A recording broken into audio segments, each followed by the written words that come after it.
Well, good morning, Terry. I wanted to welcome Terry Todd here to a little discussion for ACSM's distinguished leaders in exercise science and sports medicine.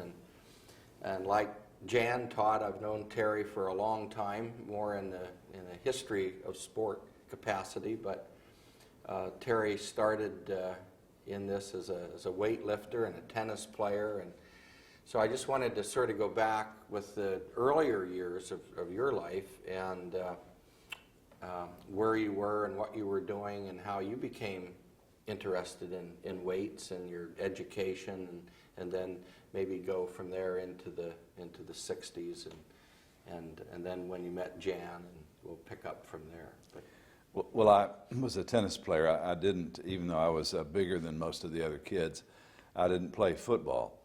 And my parents and my orthodontist were worried about my braces somehow, killing me. And this is in Texas, This right? is in Texas, I know. And so there was a lot of grumbling by the coaching staff about that. But nonetheless, I enjoyed tennis and developed some skills there. But I lost in the state tournament to the guy who won it. I had won the first set, service break in the second, and he came back and beat me, and I was very, very upset about it. And so I said, I'll just quit playing tennis this summer. I'm sick of it. And so I did quit. When was this, Terry? This was in 1956, as the year I graduated. So I was had nothing to do physically. And so my left arm was much smaller than my right arm, like it's true for many pitchers or high-lie players. Or I remember Rod Laver. And Rod Laver, example of that. And I looked a little like a crawfish that had lost one of his, claws, and it had partly grown back. So I thought that maybe if I could get someone to show me how to build muscle with the left hand, that would even me up a little. So a friend of mine, the only guy in high school who trained at my school, he said, sure, I'll show you what to do. So he gave me a dumbbell. A couple of weeks I tried it. I could feel some changes, and I thought, well, it's interesting, how it feels. It's strange. And as it happened, I built muscle pretty easily, pretty quickly. I had an affinity for that sort of activity. All of my male relatives were, although not as tall as I was, but they were all heavily built and too heavy, according to what the insurance table said, although they lived to be very old. We didn't have BMI then. No. But my grandfather was supposed to be the strongest man in all that part of Texas. I heard a lot of stories from the local people about him, the things he could do. And I saw him break a pecan between his thumb and forefinger, a hard shell native pecan with one just like that. Snap. Unbelievably hard to do that, because I tried it through my whole lifting career, and occasionally I could break one, but he broke every one I ever saw him try. So as I began to build this muscle, I thought, I'd like to try that maybe this summer. I'll do some lifting. And so my friend said, sure, come and train with me. And I did. I gained about 30 pounds that summer. Wow. I went from 190 pounds. I kept myself at between 6'2" and 6'3", as slender as I could because of the tennis. And everybody said, you're awfully big to be a tennis player. And I said, okay, I just won't eat as much. And it was not easy for me. And let me quickly interrupt you, because we're going to get to this in a minute. But this is in a period when people were still thinking you were going to become muscle-bound. Well, of course, I didn't even consider lifting weights. Oh, no one. I mean, that was off the table. I mean, just didn't do it. Okay. And so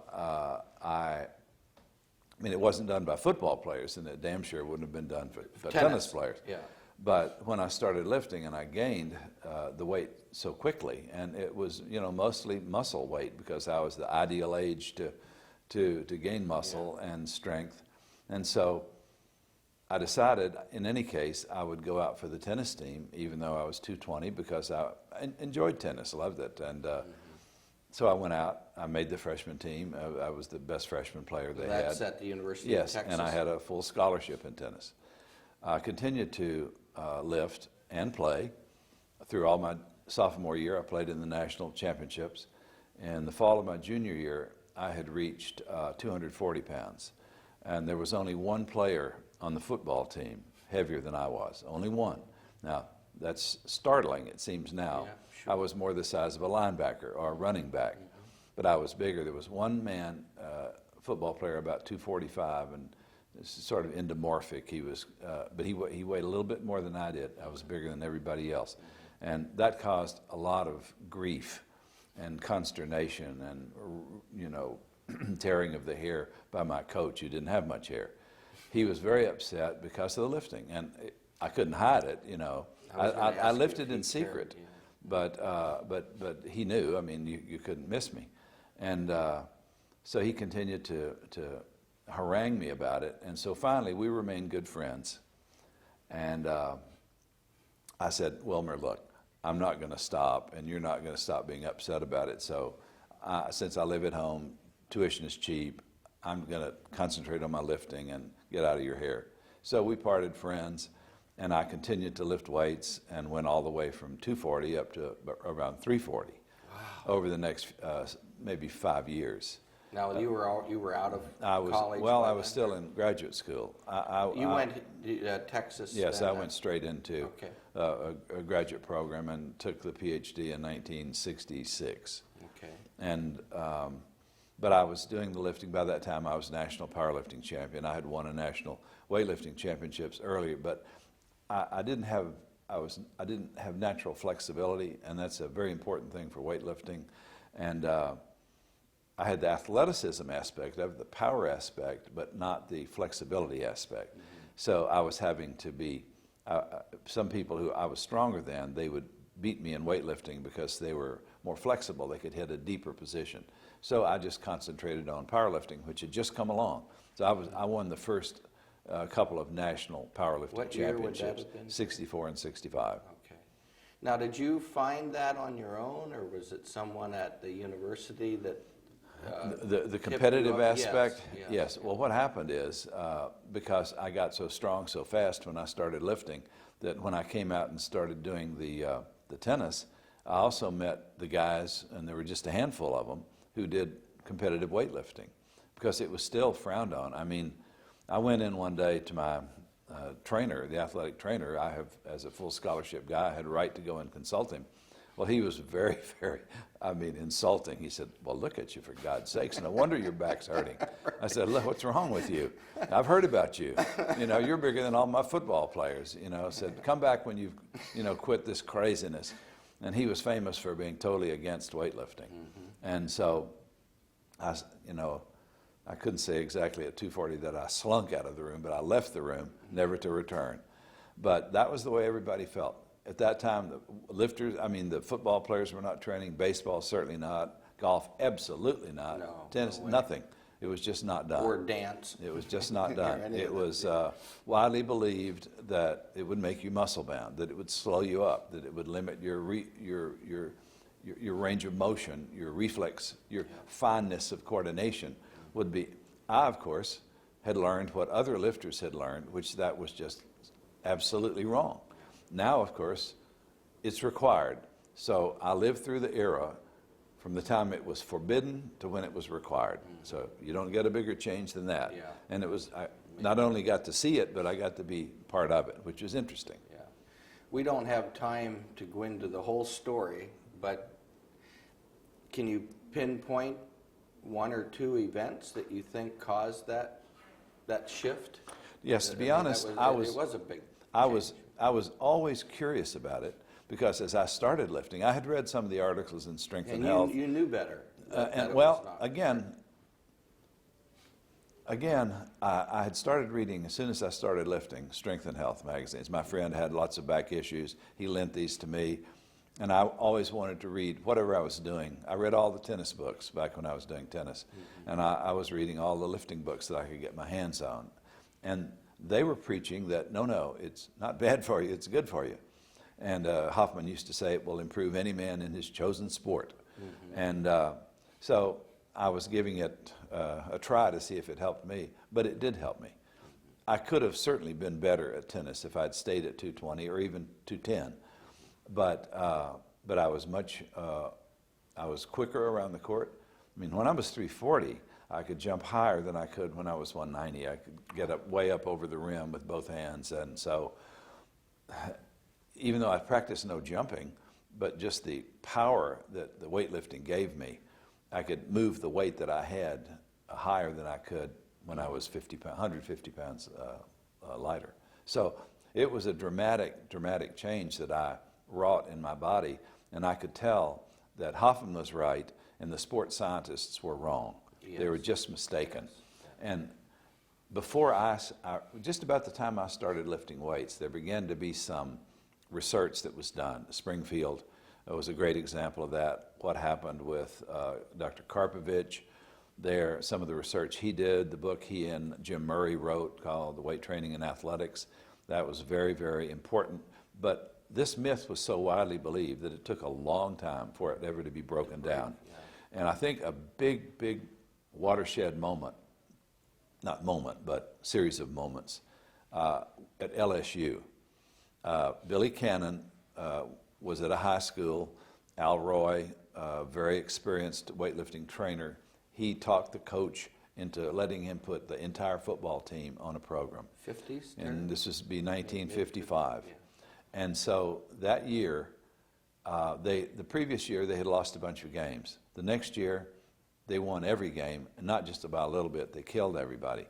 He was lucky he had Billy Cannon on the team, who was a world-class sprinter. But Cannon didn't want to lift weights. I've interviewed him and all the principals in this. And he didn't want to do it, but he saw his friends getting bigger and stronger. He stayed out of the spring program, but all his friends gained about 25 pounds in the spring, all the other team members, and he stayed out because he was on the track team. But in the summertime, he got on it, and he gained 26 pounds that summer, or 28. He went to 196 pounds, and he was super strong, and he high school All-American. He averaged 10 yards a carry, and he had a big scholarship then to LSU. And the same thing happened at LSU. At first 2 years he was there, Paul Dietzel would not permit any weight training. But then the same guy that talked the coach of high school into letting him it was the same town right there in Shreveport. Is it Al Roy again? Al Roy. And Al Roy said, Coach Dietzel, I will come free. I will not charge you a penny. You buy the weights and you give me access to those boys. I can do for you what I did in high school. And he did exactly that, because they were picked to win, I think, seventh place in the SEC that next year by Sports Illustrated. And it turned out that they won every game by a big margin. They were national champions. Cannon was everybody's All-American. He also won the 100-meter and the shot put. And so, I mean... Strength and speed. Strength and speed. And, of course, it's a Hollywood-like story, and it was facilitated by the fact that you had a genuine physical phenomenon in Cannon. And he just got... And he was stronger at that time, I think, than any football player in America, pro or running back or lineman. He was a running back in college. Yeah. Mm-hmm. Couple more things. Time is going so fast. When you left here, you actually did your dissertation dealing with strength. Yes. And I know you worked a time for Bob Hoffman, or at editing Strength and Health. Right. And a lot with Sports Illustrated. Mm-hmm. Could you comment on when you did that? Yes. Before I finished my dissertation, I had done most of my research, but not all of it. I had a lot more to do, because at that time, I was trying to find where the books were. Mm-hmm. You know, I borrowed some books from one of my coaches at UT, who had a pretty nice library in weightlifting, weight training magazines, and a few books. But I needed the big archives. And Library of Congress, I went there, nothing. I went to Harvard Library, nothing. New York Public Library, almost nothing at these places. So I went to 2 or 3 people who were collectors and had big collections. And these people took me under their wing. They lent me things. They helped me. They gave me advice. So I was able to realize 2 things. One, there is no archive anywhere, and there should be one. Most of these things were privately published. And also lifting was a closet kind of activity, so it was not the kind of thing that was unseemly to be involved with it, even to collect books about it. And so also it made me realize that not much was known about this activity. For instance, I was curious, having gone through the weightlifting and how it helped me with sports, and I saw it helped other people. Why could everybody come to believe such nonsense? And so I gradually I think, was able to figure out that it was because in the early days, people who were lifters, who knew lifting was good for them in terms of athletics and power and mobility and everything. They couldn't sell weights because weights are expensive to make and expensive to ship through the mails. But you could sell like a little wooden hand gripper. You could sell a rubber expander. You could sell a course of instruction like Charles Atlas did, where you just test one muscle against another, and you made a ton of money. So you had to lie to do it, but they were willing to do that. And it was those lies told year after year after year, ads in all the popular culture magazines. And that's actually how it happened, why people came to believe nonsense. And how did you go then to Strength and Health in the 60s? Yes, I was living, when I was doing most of the research for the dissertation, I was living in York. I would go over to near Scranton and Lamont Furnace, a little town right outside, and that's where the man who had the biggest collection in the world at the time, and he was a former circus strongman, Otley Coulter. He lent these to me, and he and I became very good friends and remained friends through his life. And he told his wife and family that he wanted us to be contacted. Jen was in on the collecting by that time because I was collecting as much as I could. But he said, you should contact Terry Todd when I die. I'd like to see the collection go to him. And that's what happened. So we got that big collection. It was almost 400 boxes worth. And when we got that, we realized we had an obligation to find a permanent home for a collection in the area of physical culture, resistance training, and so on. Yeah, and I want to get back to that because I was just at your beautiful Stark Center yesterday. And but before that, so you're starting to collect really as you're working on your dissertation. Yes, exactly. Because that's the only way you could get the material. It's not at the libraries. No, Hoffman had some material. There had been a man who had died, Ray Van Cleef, and they bought his collection. It was there. I had access to that. And a couple of other collectors, but it was mostly Otley Coulter's collection. So did you go to York to do the research? Yes, that's one of the reasons I took the job. Plus, it's the biggest magazine in the field, and it was kind of the main magazine in those days. And also that's where the top lifters of the day trained. So it was like Mecca. It was a perfect place, exciting time to be there. Because Hoffman's the Olympic coach. Yeah, forever, sort of. And Strength and Health, I mean, just the title of that magazine says it all. Right. And how long did you work there? I was about a year and a half. Okay. And so when I saw that there was so much going on, it was so fun to be there. And so many people coming in, they want to talk to the people who were the top lifters then, and I was the champion at that time. I could see I was never going to have enough time to do the dissertation. And so I came back to Austin and finished the dissertation that spring of '66 and was able to get it wrapped up. When did you start to write for Sports Illustrated? Because I remember before I knew you, I remember reading your stuff in Sports Illustrated. Well, that was connected to Jan because they had come up to Canada where we were living, and they wrote that big profile on her. Was that in Nova Scotia? In Nova Scotia at the time, and that was in '77. And so the next year, because the writer who was there doing the research, we did a lot of talking about, Jan's beginnings and role I had played and everything. And so she knew that the dissertation that I had written and, that this is an academic area of interest.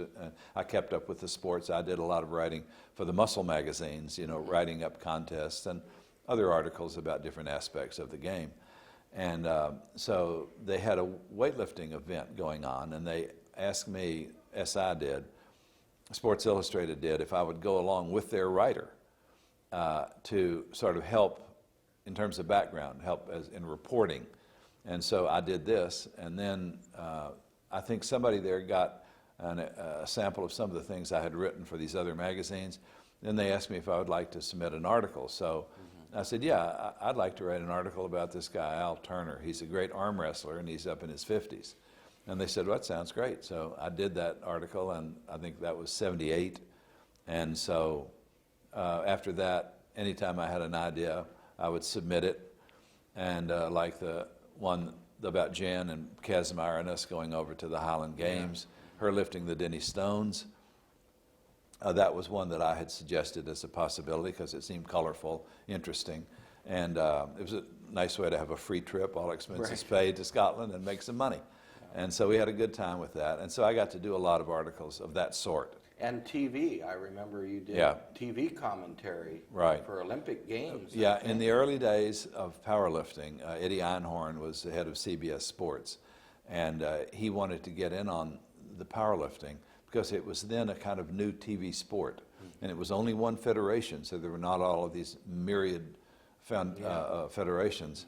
And so I was asked to do the first international powerlifting contest that was televised. It was 1977 from Perth, Australia, and I was asked to do the color work for that. So for a period of years before things began to kind of go south in terms of various things, too complicated really to discuss, but I did the color commentary for quite a bit of that, also for a few of the early World's Strongest Men contests. Which leads me to two other things, and I wanted to talk to you a little bit about the Arnold Classic. But first, the collecting again, and you realize that there's these private collections out there, and we need to preserve these and so forth. And I was just at your Stark Center yesterday on the UT campus, and I wondered if you could comment a little bit about the enterprise that you and Jan started over the years, collecting things, and the fruition in that beautiful facility over there. Well, it's a long time coming. I started collecting over 50 years ago, and then so it was in the 70s, right after Jan got married, we got married to get the opportunity to have Otley Coulter's collection. And when we got that, as I say, we felt obliged to save it, care for it, and added it to my somewhat meager collection. And so we had this collection already. It was probably the largest collection when we came here. And one of the reasons that we took the job at UT is because UT had always a great tradition of honoring rare collections, rare books. And I think there was probably one thing that affected my decision or my life is that when I was a freshman, after my freshman year, I got a summer job in the rare books room. And so I was able to be around those books and see how they were cared for. And so I always thought, well, this is a fine thing. I always was a reader of books, but a reader and not a saver of books, and or somehow a shepherd of books. So as we got the Coulter collection, we knew that we needed to add to it and find a home for it. And one of the reasons we came, we thought this would be the place. It's my alma mater, and my people have been here in this area for 5 generations. So this seemed to me the best place. And so we came here, that was 28 years ago. And it's taken a long time for the dream to be fulfilled, but we're delighted that finally we have been given a place, or partly given, partly earned a place.